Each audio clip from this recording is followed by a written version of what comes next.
Here I wrote down another list of words, and I would like you to go ahead and try to read them right now. So maybe pause the video, take a look, use the strategies that I had already shared with you, use your booklet, and do your very best to read these words. And then when you're ready, I will go ahead and read them for you.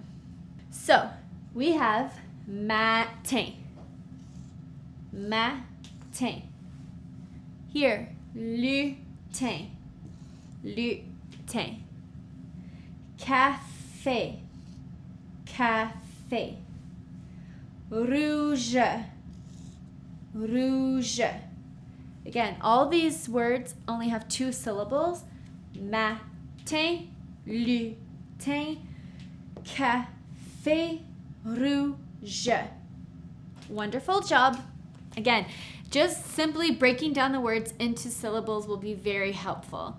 I know if you do not know what these words mean, it might be a little bit difficult, but if you continue to practice the sounds of the alphabet and blending them, you can definitely get a hang of this.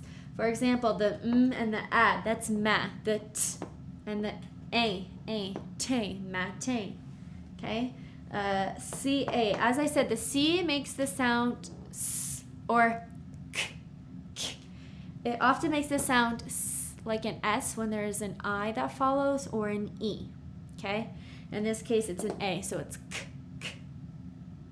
Here we have, U makes the sound U, U.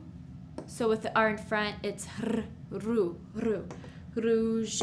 Okay, there are a couple exercises in the booklet to work on the syllables, and I encourage you to go ahead and work on them. There is an answer key there so that you can make corrections and continue working on the syllables.